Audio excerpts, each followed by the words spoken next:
कमर चीमा। और दोस्तों, जिस तरह के आप देख रहे हैं, मेरे साथ मौजूद हैं प्रोफेसर मुख्तदिर खान साहब। डॉक्टर साहब, सबसे पहले तो आपके वक्त का बहुत शुक्रिया। सही शुक्रिया खमर साहब। आपके सुनने वालों को मेरा सलाम, नमस्ते, सत श्री अकाल, वनकम। बहुत शुक्रिया सर, थैंक यू। डॉक्टर साहब, आज आपसे बात करनी है एक दो बड़े इम्पोर्टेंट, दो बल्कि जो है जिसे कहना है बड़े ग्लोबल इशू हैं। एक तो जी ये है कि कल मैं देख रहा था वॉशिंगटन पोस्ट में एक एडिटोरियल बोर्ड ने एक ओपिनियन लिखा कि where are all the US ambassadors. कुछ 40 के करीब जो अमेरिका के सफ़ीर है दुनिया में नहीं पहुंचे बिकॉज उनकी जो है वो कांग्रेस से कंफर्मेशंस नहीं हो रही। और उसमें इंडिया का भी जिक्र आया कि इंडिया जो है वो वहाँ पे भी जो कि बड़ा क्रिटिकल पार्टनर है अमेरिका का, वहाँ पे भी जो है वो अमेरिकी सफ़ीर नहीं है। आप क्या समझते हैं, क्या ये बाइडेन साहब की फेलियर है कांग्रेस में ये कंसेंसस ना बिल्ड कर पाना, और इसका अमेरिकन फॉरेन पॉलिसी को क्या नुकसान हो सकता है? एंड काइंडली ये इंडिया अमेरिका ताल्लुकात पे भी ज़रूर बात कीजिएगा कि इससे कोई इफेक्ट पड़ेगा या कि चीज़ें जो है वो नॉर्मल चल रही हैं already, even if there is no ambassador. तो पहले तो दो तीन चीजें ये हैं कि एक तो कि इट इज नॉट के एम्बेसडर नहीं है, there is no Senate confirmed ambassador. So for example अगर आप इंडिया को ले लें, Elizabeth Jones is the ambassador right now, but she is interim ambassador है, she is not confirm by the US Senate. तो जो अमेरिका की constitution के मुताबिक जो डिवीजन ऑफ पावर है, Senate gets to confirm the appointments made by the president, जैसा कि सेक्रेटरी ऑफ स्टेट हो या एम्बेसडर्स हो, इवन सीनियर मिलिट्री ऑफिशियल्स हो, इनका कॉन्फर्मेशन यूएस सेनेट करता है। तो अभी तक कॉन्फर्मेशन नहीं हुए हैं वो 40 एम्बेसडर्स के, और some of them are very important countries. उसमें रशिया भी शामिल है, इंडिया भी शामिल है, ब्राज़ील भी शामिल है, इटली भी शामिल है। So these are G7 G20 countries की चीज़ है। अभी मुझे लगता है कि जो यूएस एम्बेसडर टू रशिया जो नॉमिनी है बाइडेन के, उनकी हियरिंग हो गई है। तो जहाँ तक कि इंडिया का सवाल है, जो बाइडेन ने एरिक गारसेटी जो लॉस एंजलिस के मेयर हैं, उनको 2021 में नॉमिनेट किया था एज एम्बेसडर टू इंडिया। लेकिन अब देखें, Eric Garcetti is a very important influential politician है अमेरिका में, और वो जिस कम्युनिटी से आते हैं उस कम्युनिटी का भी it is an important support चाहिए बाइडेन को। तो लेकिन उनके जो एक सीनियर ऑफिशियल है, he was accused of sexual harassment. तो अब सवाल ये उठता है कि तो एक रिपब्लिकन सेनेटर ने ये सवाल उठाया था कि एरिक गारसेटी को कब पता चला कि his subordinate was indulging in sexual harassment, और डिड ही टॉलरेट इट। तो सवाल ये उठता है कि उसको जब जैसे पता चला, डिड ही एक्ट और डिड ही नॉट। तो वो एक मसले को लेकर थोड़े काफी वक्त तक एक रिपब्लिकन सेनेटर ने होल्ड लगाया हुआ था उनकी हियरिंग पर, यानी कॉन्फर्मेशन हियरिंग ही नहीं हुई इनकी अभी तक। तकरीबन अब 2.5 साल से ज्यादा हो गया है जो बाइडेन की प्रेसिडेंसी को, 21 हो गया है, 22 चल रहा है। अब देखते देखते 2 साल हो जाएंगे ना उनको भी खुद प्रेसिडेंट बनकर। तो अब चक्कर ये था कि नवंबर के इलेक्शन से पहले ये तय किया गया था कि they will at least give him a hearing and a vote, क्योंकि मेजॉरिटी में थी डेमोक्रेट्स, और डेमोक्रेट्स को ये डर था कि कहीं अगर डेमोक्रेट सेनेट हार जाते हैं then it will become even more difficult to confirm their nominees. लेकिन खुशकिस्मती है बाइडेन के कि Democrats have held on to the Senate. अब तो 51 से भी ज़्यादा इनके पास वोट्स हैं सेनेट में, अगर वाइस प्रेसिडेंट को भी मिलाते हैं। तो तो मुझे लगता है कि इसके वजह से और देरी हो जाएगी। मैंने सेनेटर क्रिस्टोफर कून, जो सेनेट फॉरेन रिलेशंस कमेटी के मेंबर हैं और काफ़ी सीनियर मेंबर हैं, उनसे ये सवाल स्ट्रेट अप पूछा था मेरे शो पर कि why is there no confirmed ambassador. तो उन्होंने कहा कि ये बाइडेन एडमिनिस्ट्रेशन और हमारे लिए शर्मिंदगी की बात है कि हम कहते हैं, मैं उनके अल्फाज दोहरा रहा हूँ कि India US relations are the most consequential relations. अगर सबसे ज्यादा बाअसर ताल्लुकात है, अगर ये सबसे इम्पोर्टेंट ताल्लुकात हैं तो not to have a Senate confirmed ambassador, ये शर्मिंदगी की बात है बोथ बाइडेन एडमिनिस्ट्रेशन के लिए और यूएस के लिए भी। इट बेसिकली सेज कि गवर्नमेंट की बेसिक चीजें नहीं हो रही हैं। आई मीन एम्बेसडर अपॉइंट करें तो फिर डिप्लोमेसी चलेगी ना। तो अब दूसरी तरफ से अगर आप देखें तो मुझे ऐसा लगता है कि जो जो इम्पोर्टेंट पोजीशंस पे जो लोग अपॉइंट होते हैं, अगर उनके पास सेनेट कॉन्फर्मेशन हो तो they have an authority with which they can talk. लेकिन उनके बदले में जो यूजुअली अपॉइंट होते हैं वो करियर डिप्लोमेट्स होते हैं। जिस तरह से एलिजाबेथ जोन्स है, she is a career diplomat but she comes from someone who has been advocating for the Ukraine war. तो मुझे लगता है कि इंडिया यूएस रिलेशंस के लिए having Elizabeth Jones in Delhi is not a good thing unless she is able to completely change her position in Delhi. लेकिन अगर दिल्ली में बैठ के वो यूक्रेन के लिए जिहाद करते रहेगी तो it is not going to be good for US India relations. और आपको पता है कि स्टेट डिपार्टमेंट में टेन्योर सिस्टम होता है, so she is probably a tenured officer, which means she might be willing to go against the government's policy based on her own values. इस वजह से तो टेन्योर देते हैं स्टाफ को। तो अगर वो पूरी तरह से इंडिविजुअली कन्विंस्ड है कि यूक्रेन की जंग इज मोर इम्पोर्टेंट और इंडिया को चाहिए कि सपोर्ट करे यूक्रेन को, तो it can create problems between US and India if she is there. मैंने ये पहले बार भी कहा था and I still believe that she should not have been sent to Delhi.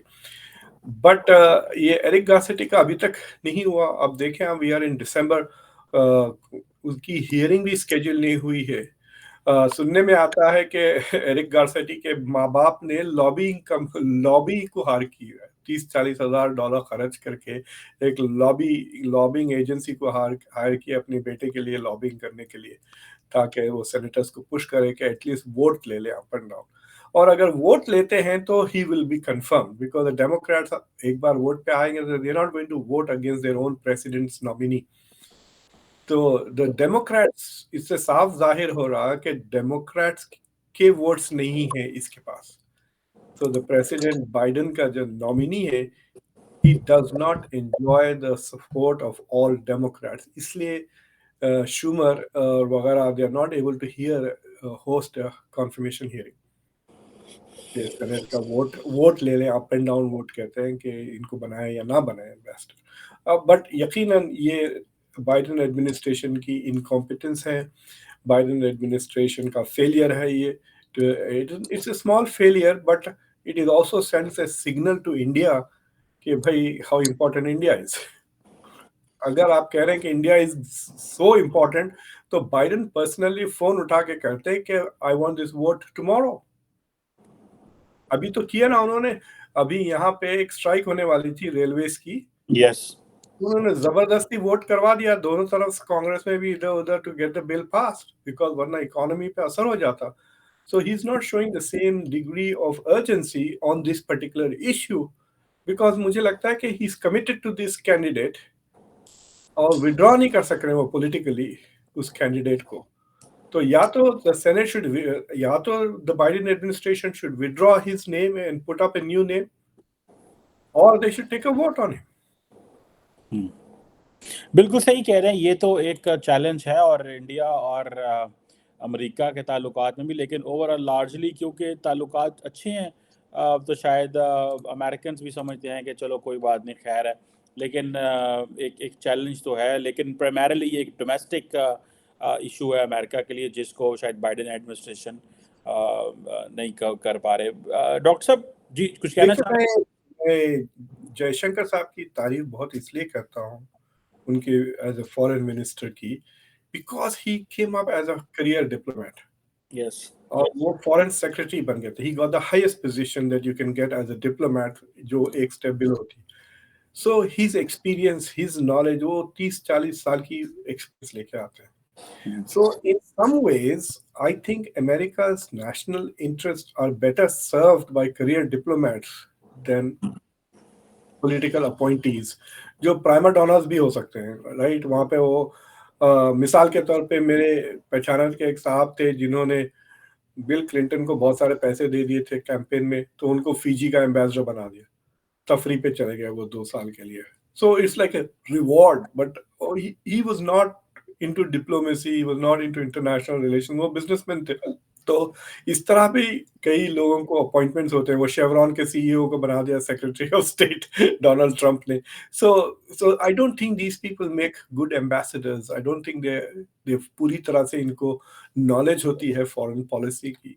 सो इन ए वे वो जो 40 मुल्क हैं जहां पर इंटरिम एम्बेसडर्स हैं, जो करियर डिप्लोमेट्स हैं, I have a feeling that they are probably doing a better job for America than the political appointees जो शायद उतना competent ना हो इस फील्ड में।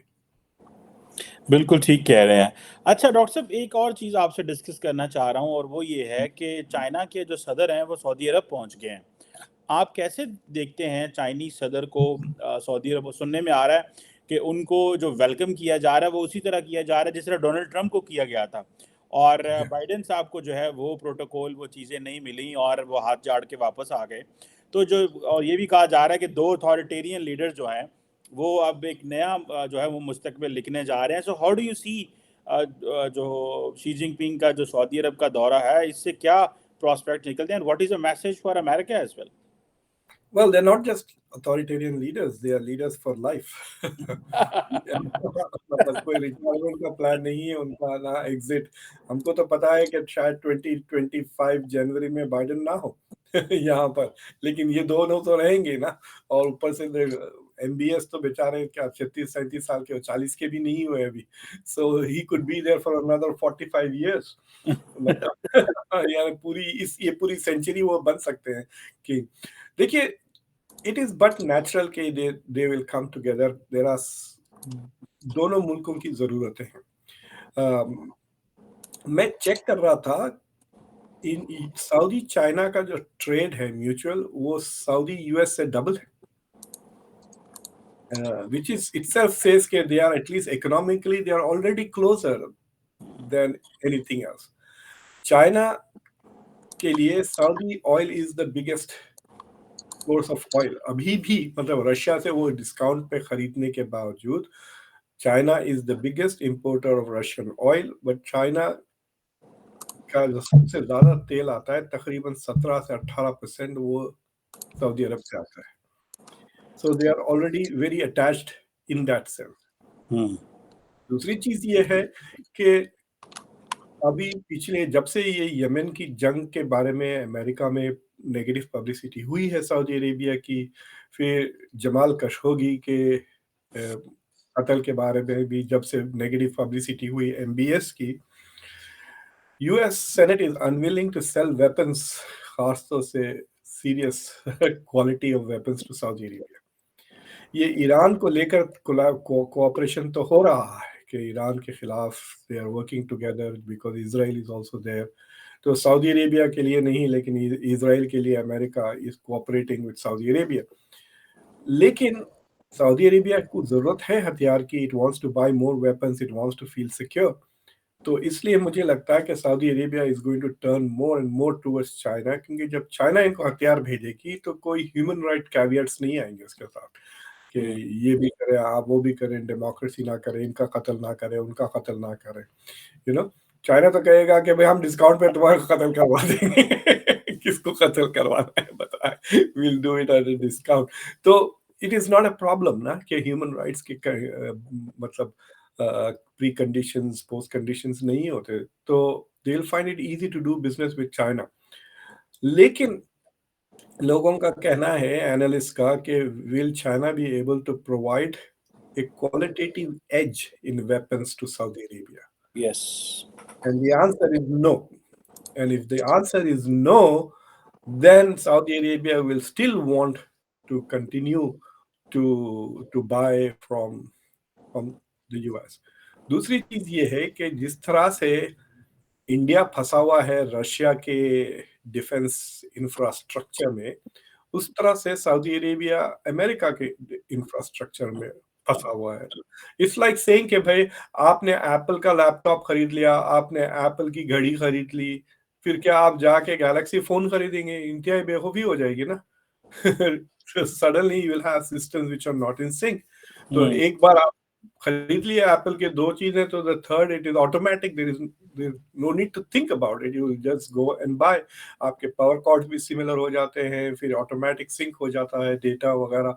सो and once you get embedded into it, Apple, मेरी बच्ची कहती थी, once you go Apple then you will not turn towards Dell from hell, कहती थी वो। हालांकि वो छोटी बच्ची फोर्थ फिफ्थ ग्रेड से कहती थी, अब्बा I don't want Dell from hell, I want Apple. तो it is like that. America की जो मिलिट्री इंफ्रास्ट्रक्चर में काफी हेविली इन्वेस्टेड भी है सऊदी अरेबिया, और काफी डिपेंडेंट भी है। So I don't know how this is going to go, लेकिन ऑप्टिक्स में they are trying to send the message to Washington के we have other alternatives, we have other options. Saudi Arabia ने पहले भी European से हथियार वगैरह लेने की कोशिश की है इन द पास्ट, बट जो हेवी वेपनरी है उनकी, they are still America related. America सी, सऊदी जो डिपेंडेंसी है अमेरिका की इतनी हद तक है कि मैं एक प्रोग्राम रन करता हूँ फॉरेन पॉलिसी का स्टेट डिपार्टमेंट के लिए। जब मैं लोगों को ट्रेन करता हूँ, सारी दुनिया से लेकर आता हूँ समर में और विंटर में scholars of American foreign policy. America के खर्चे पे वो यहाँ आते हैं, 6-7 हफ्ते रहते हैं मेरे साथ, फिर मैं उनको ट्रेन करता हूँ, क्लासेस वगैरह पढ़ाते हैं। तो उसमें हम कई स्पीकर्स को बुलाते हैं, तकरीबन 100 स्पीकर्स आते हैं स्पीक। तो हम एक मिलिट्री कॉन्ट्रैक्टर को भी बुलाते हैं जो बेसिकली पेट्रियट मिसाइल सिस्टम्स वगैरह बेचता है, वो टेक्सास में बेस्ड है वो। तो मैं उससे बातें कर रहा था, तो वो बता रहा था मुझे कि उन्होंने पेट्रियट मिसाइल सिस्टम्स इंस्टॉल किए, बेचे सऊदी अरेबिया को और यमन के बॉर्डर के करीब। एंड ही सेज कि वो सीख ही नहीं रहे इस्तेमाल करना। तो ही सेज कि मैं और मेरी स्टाफ अभी भी मॉनिटर कर रही है, तो हमने ना सिर्फ उनको बेचे हैं हथियार, we are actually operating the systems.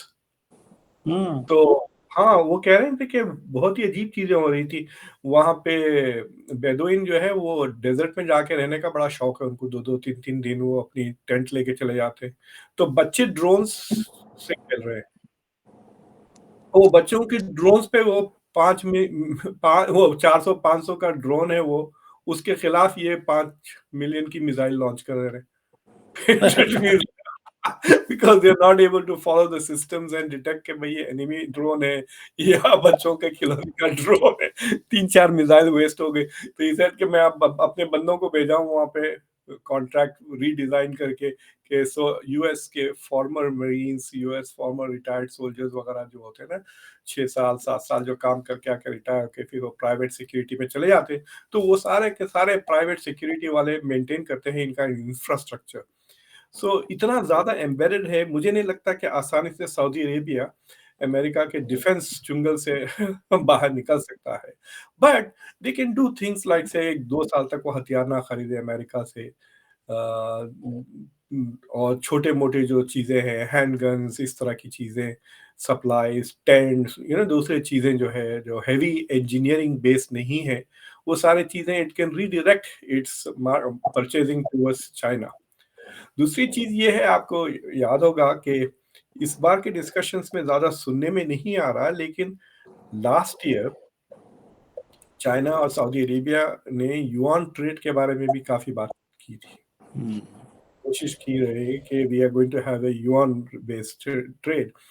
तो मुझे लगता है कि इट इज क्वाइट पॉसिबल कि सऊदी अरेबिया में diversify its foreign currency reserves जो होते हैं, सिवाय डॉलर्स में रखने के बजाय, दे माइट। अब आपको पता होगा कि Saudi riyal is anchored on the US dollar, वो 3.75 पे फिक्स्ड है शायद मेरे ख्याल से, राइट। तो अगर डॉलर ऊपर जाता है तो रियाल भी ऊपर जाता है, तो दे स्टे पैरेलल, मतलब ऊपर नीचे।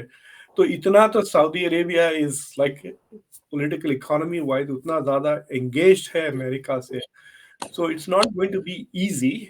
बट अगर अमेरिका इसी तरह सऊदी अरेबिया को ट्रीट करते रहेगा, तो सऊदी अरेबिया को कोई चारा ही नहीं है but to turn towards China.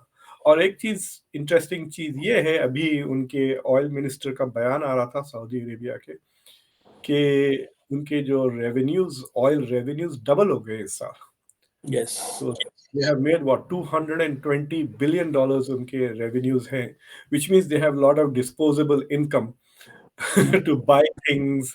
वो या तो वो खरीद भी सकते हैं या इंडिया चाइना में इन्वेस्ट भी कर सकते हैं वो extra money. So Saudi Arabia is sitting in a very good position right now, and मुझे लगता है कि they are using this opportunity, जी की जो visit है जी जिनपिंग की, to send some very choice messaging to Washington. Sir, ये और आप क्या समझते हैं अमेरिका का क्या प्रॉब्लम है when it comes to Yemen में? वो वहां से निकल के बाइडेन साहब आए, जो यूएई है उसने उनको आई थिंक F-35 अमेरिकन ने देने थे, वो ना दिए, वो राफेल लेने वहां चले गए, फिर यूएई पे हमले वगैरह भी हुए. तो आप क्या समझते हैं, ये सिर्फ जमाल खशोगी का मसला है, the Saudi step back from these UAE Saudi Arabia? हालांकि यूएई के साथ तो चलो I2U2 वगैरह है, लेकिन ये सिर्फ जमाल खशोगी है, या क्या आप समझते हैं कि the American list is long when it comes to the demands from these countries? आपने यूएई का जिक्र किया, यूएई के लिए भी एम्बेसडर कंफर्म नहीं है. Yes. This is also one of the countries. मैं देख रहा था इतना क्लोज है ये, I2U2 भी इनके साथ चल रहा है, but there is no ambassador confirm even to UAE. हालांकि एक जमाने में कहते थे कि उतैबा जो यूएई के एम्बेसडर थे यूएस के लिए, he was considered one of the most influential main in Washington DC. Yes. आप वहाँ जहाँ पे CSIS है ना, थिंक टैंक, आप कभी CSIS की जो लॉबी में जो इनके कॉन्फ्रेंस रूम्स में बैठ के देखें, उतैबा की तस्वीरें नजर आएंगी आपको वहां पर. क्योंकि उन्होंने इतने पैसे दिए हैं अमेरिकन थिंक टैंक्स को कि they have literally bought many of American think tanks in Washington DC, heavily invested. तो देखिए, अमेरिका में बहुत ही, it is a very complicated political system, or even though on paper it is not very corrupt, it is also very corrupt in other ways. तो अब मिसाल पे ये है कि because there is an election process, America इतने बातें करता है, it is also a very religious country. Western ममालिकों में, क्रिश्चियन कंट्रीज में अमेरिका से ज्यादा रिलीजियस कोई मुल्क नहीं है.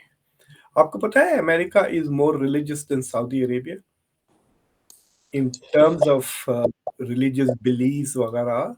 America is more religious. 65 या 60% Americans actually believe in a God. It could be from different religion, but they believe in God. The number of Americans who attend religious places, church या मस्जिद या temple या synagogue वगैरह, is very high compared to Europeans वगैरह. तो morality का बड़ा discussion होता है हमारी पॉलिटिक्स में. You have to have a moral agenda, क्या है आपका. तो पॉलिटिशियंस का चक्कर ऐसा है, करप्ट भी है, फिर ऊपर से मोरालिटी दिखाने का भी बड़ा शौक होता है. तो इसलिए जैसा जब बाइडेन से पूछा गया था कि भाई खशोगी को मार डाला MBS, आप क्या करेंगे, तो उन्होंने बड़े धूमधाम से कह दिया कि I will make Saudi Arabia a pariah state. हाँ, लेकिन फिर इजराइल ने मारा एक अमेरिकन जर्नलिस्ट को. तो इन्होंने कुछ बातें अभी तक मुंह नहीं खुला उनका, 1 साल हो गया. तो कहाँ की मोरालिटी रही, हिपोक्रेसी तो सबको नजर आ रही है. सो द प्रॉब्लम इज के आइदर दे शुड प्रिवेंट, जैसा कि इंडिया की position on Ukraine is so clear. ये दे आर नॉट सेइंग कि ये हमारी मॉरल पोजीशन है. ये कह रहे हैं कि it is a realistic position. Plus जो इंडिया की मॉरल पोजीशन ये है कि हमारी morality is to serve our citizens, और हम वही कर रहे हैं. लेकिन अमेरिका को चाहिए कि they want to have it both ways. They want to say that we are doing what is morally right, and they want to do what is not necessarily morally right. दोनों चीज चाहते हैं ना. ये शुरू से प्रॉब्लम रहा है अमेरिका का, wanting to be a city on the hill. We are a city on the hill का कॉन्सेप्ट तो आपने सुना होगा. सारी दुनिया हमको देखें, सारी दुनिया चाहे कि वो अमेरिका की तरह बने, लेकिन ये जानते हुए कि कोई दूसरा मुल्क अमेरिका की तरह नहीं बन सकता. तो not only are you a city on the hill, but American exceptionalism है कि अमेरिका के अलावा और कोई अमेरिका नहीं बन सकता. बट उस जमाने में आप रेसिस्ट भी थे, उस जमाने में आप नेटिव अमेरिकन का जेनोसाइड कर रहे थे इस मुल्क में, उस जमाने में और कई अजाब थे, मतलब सेक्सिज्म वगैरह के क्वाइट अपेरेंट था अमेरिका में, right. So So America wants to have it both ways. It wants to behave in a manner which is driven by material interests, but it also wants to appear to be acting morally.